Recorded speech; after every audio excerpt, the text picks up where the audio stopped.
अस्सलाम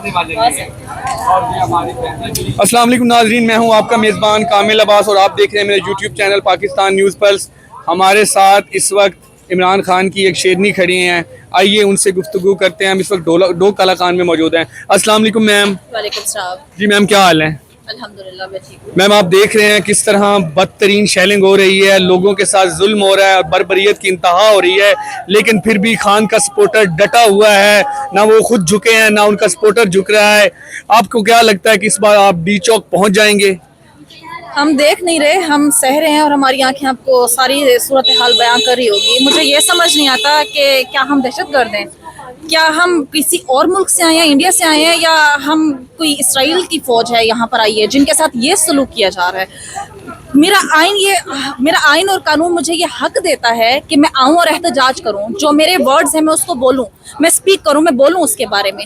तो मुझे ये समझ नहीं आती कि पाकिस्तान का ऐसा कौन सा लॉ नया बनाया है मोहसिन नकवी साहब ने, जिसके अगेंस्ट मुझे ना तो मेरा कानून मुझे बोलने की इजाजत दे रहा है, ना मुझे रोड पर आकर मुझे ये कहने की इजाजत दे रहा है कि ये चीज़ गलत हो रही है, ये सही हो रहा है। मैं ये समझ नहीं पा रही हूँ अब तक एक पाकिस्तान की शहरी होने के नाते कि मैं अपनी सैलरी का 50% मैं दे सकती हूँ, मैं अपनी सैलरी में से हर एक चीज़ दूं, मैं इनको सब कुछ मैं इनके पे करूं, इनके बिल्स, इनकी लग्जरी लाइफ जो ये जी रहे हैं वो मैं पे कर सकती हूँ। लेकिन अगर कुछ ये उसके अगेंस्ट करते हैं तो उसके खिलाफ मैं बोल नहीं सकती हूँ। मैम, हम तो बचपन से ये सुनते आ रहे हैं कि रियासत होती है माँ की तरह। अगर रियासत माँ की तरह है तो क्या रियासत के हर शहरी को, चाहे वो ख़ास हो चाहे आम हो, उन्हें पुरअमन एहतजाज का मुकम्मल हक है? लेकिन जो यहाँ हो रहा है, लगता है कि रियासत इस वक्त सौतेली माँ का किरदार अदा कर रही है। देखें, पाकिस्तान जब आज़ाद हुआ था ना, ये एक जमहूरी मुल्क के तौर पर हुआ था। Pakistan is a democratic country, ठीक है। आपने, मैंने, हम सब ने पढ़ा और अब तक ये जो मशक़ें चल रही थी यही थी, जो हमने माशरती उलूम SST जो हमने पढ़ा था तो वो यही था।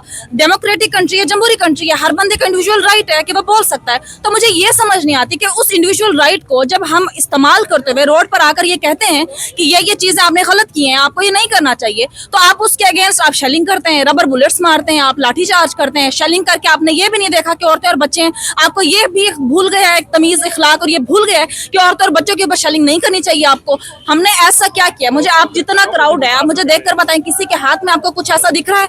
कोई कौन गन लेकर आया है? कौन ऐसे पिस्टल्स लेकर आया है जो उनके ऊपर कोई ऐसा पथराव किया? हमने क्या किया है जिसके अगेंस्ट आप हमारे साथ ये सलूक कर रहे हैं? अच्छा मैम, आपका मेन काफिला जिसकी सबको इंतजार है, अली अमीन खान गंडापुर CM KP के, वो लगता है रात तक पहुंच जाएंगे।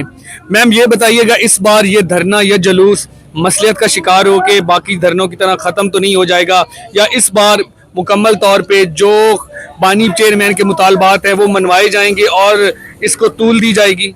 देखिए, इंशाल्लाह अली अमीन गंडापुर साहब पहुंचेंगे, खराफिया से पहुंचेंगे और काफिला भी पहुंचेगा। और रही बात इस एहतजाज की और इस प्रोटेस्ट की, तो वो बाय हुक और बाय क्रुक होगा। इस बार मैं इंडिविजुअल अगर अपनी कहूँ तो मैं तो घर वापस जाने वाली हूँ नहीं।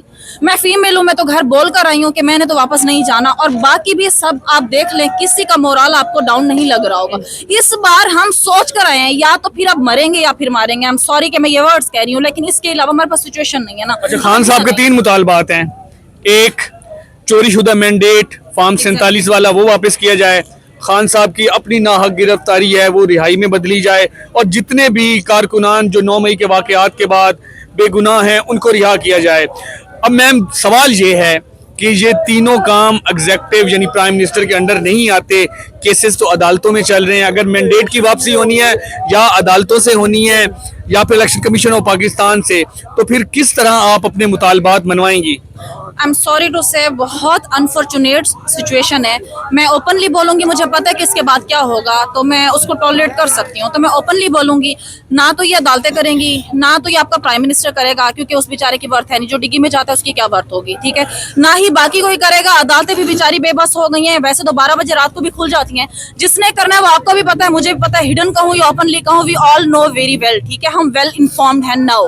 तो जिसने करना है, अब हमारा मुतालबा यही है सिंपली, हम एक डेमोक्रेटिक कंट्री चाहते हैं। हमारा राइट जिसमें जो है हम उसको इंडिविजुअली और इन ग्रुप हम यूज कर सके। जो हमारे मुतालबात है सिंपली मानते। हम 47 को नहीं मानते। जब हमने वोट इमरान खान को दिया था, इमरान खान की पार्टी को दिया था, सिंपली हम वही चाहते हैं, हमें रिवर्स कर दिया। मैम, अवाम पुरजोश है। कोई पैगाम अवाम के लिए जो अभी तक घरों से नहीं निकले? बानी की ये लास्ट और फाइनल कॉल है, अब नहीं तो कब, वो नहीं तो कौन?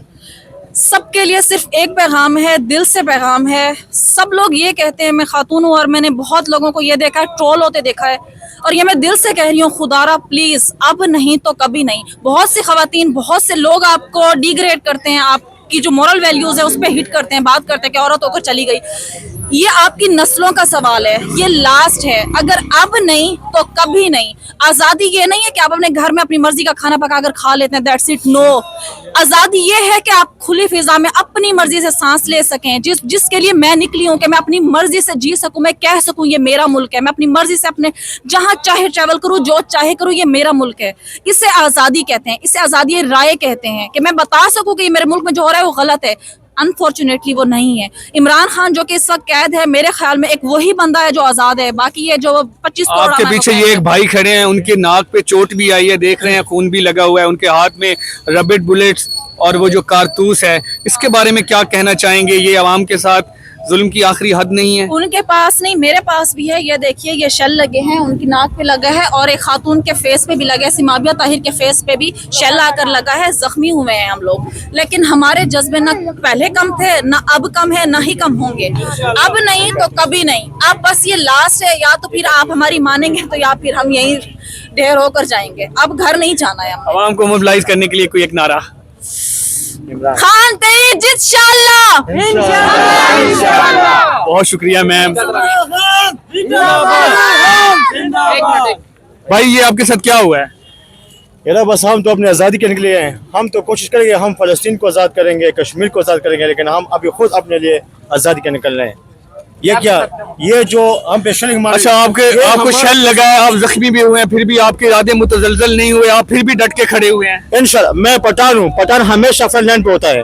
इंशाल्लाह ये जो शेल है ना, शेल ये हमारे पैसे पे, हम पे मारे, और इंशाल्लाह जब इमरान खान आएगा तो इंशाल्लाह इन लोगों को हम बॉर्डर पे पहुंचाएंगे। इंशाल्लाह इन लोगों का काम बॉर्डर पे है, ये हम पे शेल नहीं माने, हम अपनी हिफाजत करते इंशाल्लाह। आप देख रहे हैं, औरतें हों, बच्चे हों, नौजवान, बूढ़े, सभी पुरजोश हैं। उन सब का कहना यही है, अब नहीं तो कब, खान नहीं तो कौन।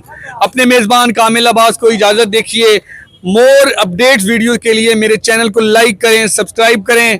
खान के बारे में आखिर में कुछ कहना चाहेंगे? हाँ साहब, इमरान खान, इमरान खान, इमरान खान, अवाम जिंदाबाद।